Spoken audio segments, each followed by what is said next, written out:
आप रात के इस समय यहाँ पर क्या कर रहे हो? यकीनन ये आग आपने ही लगाई है। हाँ हाँ, हमने ही लगाई है आग। बता, तू क्या कर लेगा? तुमने ये अच्छा नहीं किया। गोलू भाई ने आपका क्या बिगाड़ा था? मैं अभी जाकर गोलू भाई को बताता हूँ। अरे तू जिंदा बचेगा तो फिर ही कुछ बताएगा ना। गोरी के भाई बहुत जालिम थे। वो किसान पक्षियों को कर्ज देते थे और जरा भी देरी होने पर उनकी जमीन हथिया लेते थे। उन्होंने पूरे जंगल में उधम मचा रखा था। जो कर्ज तुमने हमसे लिया था वो सूद समेत बहुत ज्यादा हो गया है।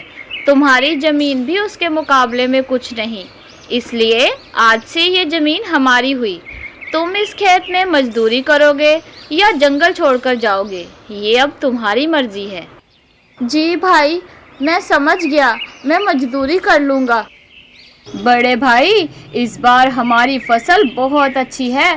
पूरे इलाके में सबसे ज़्यादा अच्छी फसल हमारी है। अरे छोटे, गोलू की फसल हमारे मुकाबले में काफी बेहतर है। गोलू ने आज तक हमसे कभी कर्ज नहीं लिया, जिसकी वजह से उसकी जमीन हमसे बची हुई है। अगर वह हमसे कर्ज ले ले तो हम उसकी जमीन भी हथिया सकते हैं। किसी न किसी तरीके से गोलू की जमीन हथियानी होगी। लेकिन भाई, गोलू तो असल जमींदार है, तो लोगों की जमीन पर कब्जा कर करके यहाँ तक पहुँचे हैं। लेकिन वह तो शुरू से ही जमींदार है। हाँ छोटे भाई, तुम ठीक कह रहे हो। हमें उसकी कमर तोड़नी होगी। इस बार उसकी फसल बहुत बेहतर है। अगर हम उसकी फसल किसी तरीके से खत्म कर दें तो वह हमसे कर्ज लेने जरूर आएगा। आज रात ही हमें ये सब करना होगा। उधर गोलू के यहाँ अंडों से 2 बच्चे हुए थे, जिसे देखकर वह बहुत खुश था। देखो गोलू, हमारे बच्चे कितने सुंदर हैं। इस बार मैं अपनी फसल की कटाई पर पूरे जंगल में मिठाई बांटूंगी। हाँ हाँ, क्यों नहीं रानी, इस बार हमारी फसल भी बहुत अच्छी हुई है। एक साथ 2-2 खुशियाँ मिली है हमें। यह जमीन हमारी है। राजू ने हमारी जमीनों को कर्ज का बहाना बनाकर हमसे हथिया लिया और आज हमें अपनी ही जमीनों में मजदूरी करनी पड़ रही है। एक ना एक दिन हम इनसे अपनी ये जमीन लेकर ही रहेंगे। कालू, आज मेरे भाइयों ने गेहूं की कटाई करनी है। जाओ, अपने हिस्से का गेहूं ले आओ। अरे गोरी, तुम तो अच्छे से जानती हो कि मुझे डस्ट एलर्जी है। अगर वहां गया तो मुझे एलर्जी हो जाएगी, छींके और जुकाम लग जाएंगे। तुम ऐसा करना कि अपने भाइयों से कहना कि वह हिस्सा यहीं पर दे जाएं। अरे कालू, तुम तो 1 नंबर की हद हराम हो। मैं खुद ही चली जाती हूँ। उधर गोलू मिठाई वाली दुकान से बहुत सारी मिठाई खरीद लेता है। अरे शंकर भाई, जैसे ही मेरी फसल की कटाई होगी मैं आपको पैसे दे दूंगा। अरे ठीक है भाई, आप मुझे पैसे नहीं गेहूं दे देना। ठीक है भाई, जैसे आप बेहतर समझो। गोलू अपने बच्चों की खुशी में पूरे जंगल में मिठाई बांट देता है। गोलू भाई, सुना है इस बार आपकी फसल बहुत अच्छी है। एक साथ 2-2 खुशियाँ मुबारक हो आपको। हाँ नीलू बहन, मेरे यहाँ इस बार गेहूँ सबसे बेहतर हुआ है। शायद यह आने वाले मेहमानों की वजह से है। खैर, अब मैं चलता हूँ। मुझे गेहूँ की कटाई के लिए मशीन वाले का इंतजाम करना है। जब रात हो जाती है तो जग्गू के आदमी गोलू की गेहूँ में आ जाते हैं। सुनो साथियों, आग चारों तरफ लगानी है ताकि आग पर काबू ना पाया जा सके। ठीक है बॉस, जैसे आपका हुक्म। जग्गू के आदमी चारों तरफ से गेहूं को आग लगा देते हैं। गोलू ने गेहूं की निगरानी के लिए एक पक्षी को वहां पर रखा था। आग की आवाज सुनकर वो एकदम जाग गया। ये क्या हो गया? सब बर्बाद हो गया। ये आग किस जालिम ने लगाई? मैं गोलू भाई को क्या जवाब दूंगा कि मैं सो रहा था? कमबख्त, मेरी आग किस समय लग गई पता ही नहीं चला। वह पक्षी गोलू को बताने के लिए जैसे ही वहां से उड़ता है तो उसकी नजर कुछ पक्षियों पर पड़ती है। वो तुरंत उनके पास जाता है। आप रात के इस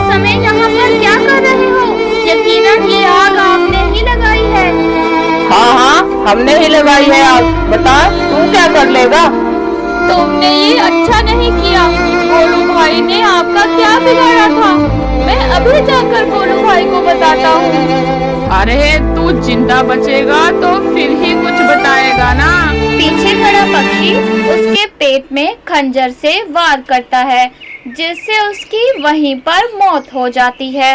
जग्गू के आदमी उसकी लाश को जाते हुए जलती हुई गेहूं में फेंक देते हैं। काम ठीक से हो गया? तुम लोगों को किसी ने देखा तो नहीं? फिर जग्गू के आदमी उसे बताते हैं कि किस तरह उन्होंने गोलू के निगहबान पक्षी को ठिकाने लगाया है। बहुत खूब, तुम इनाम के हकदार हो। मैं तुम्हें कुछ ही दिनों में एक बहुत ही अच्छा सा इनाम दूंगा। अभी तुम कुछ दिनों के लिए यहाँ से गायब हो जाओ। जैसे ही दिन होता है तो हर तरफ शोर मचा था। गेहूं में गेहूं आग में लग गई, आग गेहूं लग गई, में आग लग गेहूं में गई, आग लग गई, ये गेहूं शोर में आग कैसा लग है? गई, लग गई। किसके गेहूं में आग लगी है? मेरे दिल को कुछ हो रहा है। तो बच्चों का ध्यान रखो, मैं अभी आता हूँ। गोलू जब खेत जाता है तो जली हुई गंदुम देखकर बेहोश हो जाता है। नीलू गोलू को होश दिलाती है। नीलू बहन, किसी जालिम ने मेरी सारी फसल जला दी। मेरी तो किसी से कोई दुश्मनी भी नहीं थी। मेरी सारी खुशियाँ खाक में मिल गई। मैं तो बर्बाद हो गया। गोलू भाई, हिम्मत से काम ले, ऊपर वाला ठीक करेगा। आपके साथ साथ मेरा भी खेत जल गया है। हमें सब्र से काम लेना होगा। हमें ये पता लगाना होगा कि आग आखिर किसने लगाई। वो निगरान पक्षी कहाँ है जो आपने रखा था? उसका कोई पता नहीं। हो सकता है वो भी इसी आग में जलकर मर गया हो। भाई, मुझे नहीं लगता कि गोलू हमारे पास कर्ज लेने आएगा। अभी तो भाई वो रो धो रहे हैं। इसके बाद देखते हैं कि वह कर्ज लेने आते हैं या नहीं।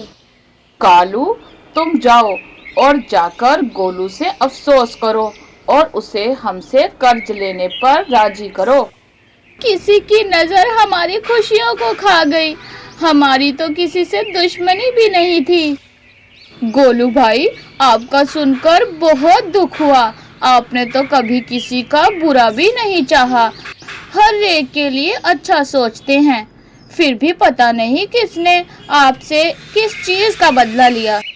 कालू भाई, आपका बहुत बहुत शुक्रिया। जिसने भी यह किया है वह जरूर अपने अंजाम को पहुंचेगा। अच्छा ठीक है भाई, मैं अब चलता हूँ। अगर पैसों की जरूरत हुई तो मुझे जरूर बताना। जग्गू भाई से कहकर मैं तुम्हें कुछ पैसे दिलवा दूंगा। अरे नहीं नहीं, इसकी कोई जरूरत नहीं। नहर के पार मेरे पास 1 एकड़ जमीन है। उसमें गेहूं इतना खास नहीं, पर चावल की फसल बोने के लिए इंतजाम हो जाएगा।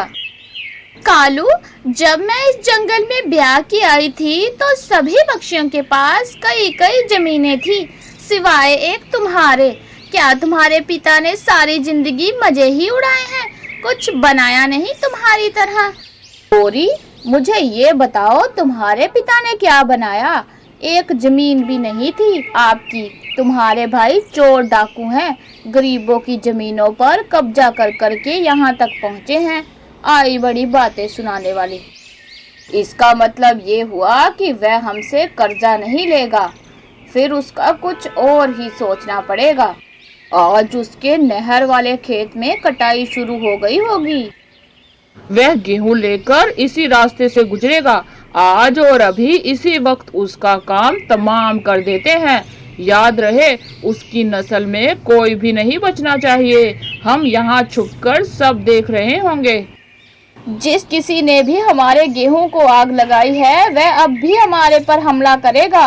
वह हमारा जान का दुश्मन है या कुछ और, जल्द पता चल जाएगा। रानी, तुम बच्चों को बैलगाड़ी में छुपा दो। हमें घर की तरफ निकलना होगा। कुछ ही फासला तय करने के बाद कुछ गुंडे गोलू का रास्ता रोक लेते हैं। कौन हो तुम और मेरा रास्ता क्यों रोक रहे हो? हम तुम्हारी मौत हैं और तुम्हें मारने के लिए तुम्हारा रास्ता रोक रहे हैं। तुम ये सब किसके कहने पर कर रहे हो? मैंने इससे पहले तुम्हें कभी नहीं देखा। मैं तुम्हें जिंदा नहीं छोड़ूंगा। यकीनन तुमने ही मेरे गेहूं को आग लगाई। जैसे ही वे रानी और गोलू की तरफ उड़ते हुए हमला करने लगते हैं, तो रानी और गोलू उनकी तरफ तेज धार खंजर का वार करते हैं, जो उनके पेट में जाकर लग जाते हैं। इतने में जग्गू और उसका छोटा भाई रानी और गोलू पर पीछे से वार कर देते हैं। गोलू, वो हम ही हैं जिन्होंने ये आग लगाई। हम तुम्हारी जमीन हासिल करना चाहते थे। जालिम, तुम एक दिन इस जुल्म का हिसाब जरूर चुकाओगे। इसके साथ ही गोलू और रानी की सांसें रुक जाती हैं। मैं गोरी के तानों से तंग आ गया हूँ। हर वक्त मुझे ताने देती रहती है कि तुमने और तुम्हारे बड़ों ने कोई जमीन नहीं बनाई। अब मैं तुम्हें तुम्हारे भाइयों की तरह जमीन बनाकर दिखाऊंगा। कालू गोलू की दी हुई मिठाई में जहर मिला देता है और गोरी के भाइयों की तरफ चला जाता है। भाई, हम ये पाप किसके लिए कर रहे हैं? हमारी अपनी तो कोई संतान नहीं। अरे छोटे, तुम में ये दयालुपन कहाँ से आ गया? और वैसे भी हमारी औलाद नहीं है तो हमारी बहन गोरी की तो औलाद है ना। ये सब उन्हीं का है। और हाँ, बहुत जल्द हम दोनों भाई शादी भी करेंगे। बस गेहूं की कटाई से फारिग हो जाएं। बॉस, आपके लिए मैंने 2 खूबसूरत महारानियों का रिश्ता देख रखा है। अरे वाह, आज से तुम हमारे खास पक्षी हो। इतने में कालू भी वहाँ पर आ जाता है। अरे कालू भाई, ये मिठाई किस खुशी में लेकर आए हो? अरे जग्गू भाई, आपके भांजे ने बातें करना शुरू कर दी है। इसी खुशी में मैं मिठाई लेकर आया हूँ।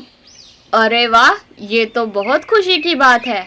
अरे खास पक्षी आओ, तुम भी मिठाई खाओ। हमारे भांजे ने बोलना शुरू कर दिया है।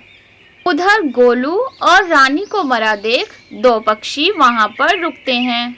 लगता है बेचारों को किसी चोर डाकू ने मारा है। लेकिन चोर साथ में गेहूं लेकर क्यों नहीं गए?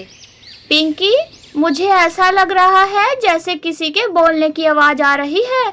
इस गेहूं के नीचे देखते हैं। जब वो गेहूं की बोरी हटाकर देखते हैं तो उन्हें 2 नन्हे नन्हे बच्चे दिखाई देते हैं। गोलू और रानी ने बच्चों को गेहूं के पीछे छुपाया था। वह पक्षी उन बच्चों को अपने साथ ले जाते हैं। हमारी कोई औलाद नहीं, हम इन बच्चों को अपनी औलाद की तरह पालेंगे और इन्हें अपने माता पिता की कमी कभी भी महसूस नहीं होने देंगे। उधर जग्गू, उसके भाई और उसके खास पक्षी ने मिठाई खा ली थी और वह जहर से तड़प रहे थे। कालू, तुमने मिठाई में जहर मिलाया था। तुमने ये क्या कर दिया? आपकी बहन गोरी हर वक्त मुझे जमीन के ताने देती रहती थी। मैंने भी वादा किया था कि अब मैं उसे जमीन बनाकर दिखाऊंगा। आज से ये सब कुछ मेरा होगा। अरे, तुम हमें जहर ना भी देते तो फिर भी ये सारी जमीन तुम्हारी ही थी। क्या होगा, तुम्हारे ही बच्चों के काम आनी थी। हमारी कौन सी शादी हुई थी और ना ही हमारी कोई औलाद थी। पता नहीं मेरा दिल घबरा क्यों रहा है। तभी गोरी भी अपने भाइयों की तरफ जाती है। जब गोरी अपने भाइयों के पास जाती है तो उन्हें मरा हुआ पाती है। कालू, ये जुल्म किसने किया? किसने मेरे भाइयों को मारा है? मेरी जान थे मेरे भाई, तुम कुछ बोल क्यों नहीं रहे? गोरी अपने भाइयों का अंतिम संस्कार करती है।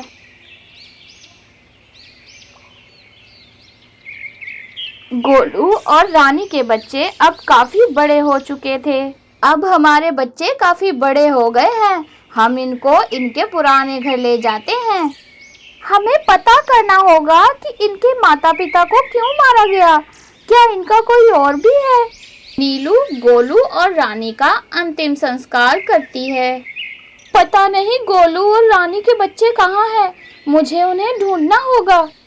मिट्ठू और पिंकी राजू और गुड़िया को लेकर उनके जंगल आते हैं।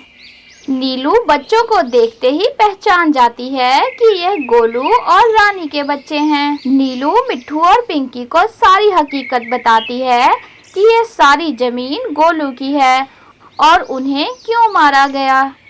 गुड़िया और राजू को उनकी सभी जमीनें मिल चुकी थी। अब वे सभी खुशी से इसी जंगल में रहने लगते हैं।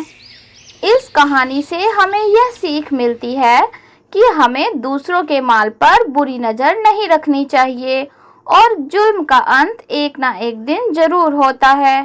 दोस्तों, अगर आपको हमारी कहानी अच्छी लगे तो कमेंट जरूर कीजिए। आपके कमेंट से हमें हौसला अफजाई होती है। शुक्रिया।